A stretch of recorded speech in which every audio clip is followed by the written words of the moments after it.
It's May 21st, 2026. Here are your top stories. Senate Republicans just blew up their own reconciliation bill. Senate Majority Leader Thune sent senators home until June, all because Trump is trying to jam through that $1.776 billion slush fund into the bill so that he could pay his allies, January 6ers, political cronies, you name it. Just think about this for a second. Ghislaine Maxwell, Proud Boys leader Enrique Tarrio, the My Pillow guy Mike Lindell, they're all eligible to file claims to steal your tax dollars. Trump's approval rating just hit a new record low, 31% approve, 65% disapprove per a new ARG poll. A Trump-appointed judge just threw out the DOJ's lawsuit trying to seize Maine's voter rolls. That's now 0 for 7 for the DOJ in these voter data cases. The New York Times reports that a subsidiary of tobacco giant Reynolds American donated $5 million to the Trump-backed super PAC MAGA Inc. on April 30th. Then, just days later, Reynolds executives and tobacco lobbyists had lunch with Trump at his golf club in Florida and complained about FDA regulations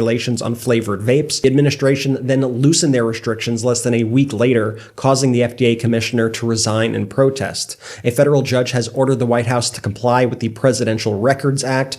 Putin moved nuclear warheads into Belarus and launched massive drills with 64,000 troops. Trump's envoy, Steve Witkoff, is headed to Russia for his 7th visit. His Ukraine trip count is still at 0. Iran is rebuilding its military faster than expected, restarting drone production just weeks after the so-called ceasefire. Iran's supreme leader also blocked sending uranium abroad, one of Trump's core demands in these nuclear talks. Iran is now also floating a formalized toll system for the Strait of Hormuz, charging fees on commercial ships with exemptions for Russia and China. China is blocking a Pentagon visit to pressure the United States over a $14 billion Taiwan weapons package that Trump already called a, quote, negotiating chip.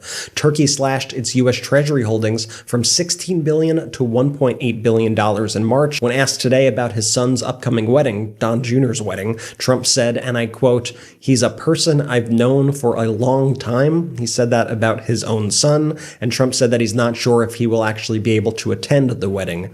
The DNC finally released its 2024 election autopsy today, noting that it was incomplete and not up to its standards. The broad takeaways: basically, Democrats failed to define Trump, neglected rural voters, and relied too heavily on the assumption that his negatives were already baked in. Colorado Democrats formally censured Governor Jared Polis with a 90% vote for granting clemency to election denier Tina Peters. And the Midas Touch podcast is the #1 podcast on YouTube again this week. That is because of you. Thank you. That's all for now. Spread the word. Share this with someone who needs to hear the Midas Touch podcast, hear this news. Make sure to tune into the latest podcast for more. We'll be live tonight. We'll see you soon.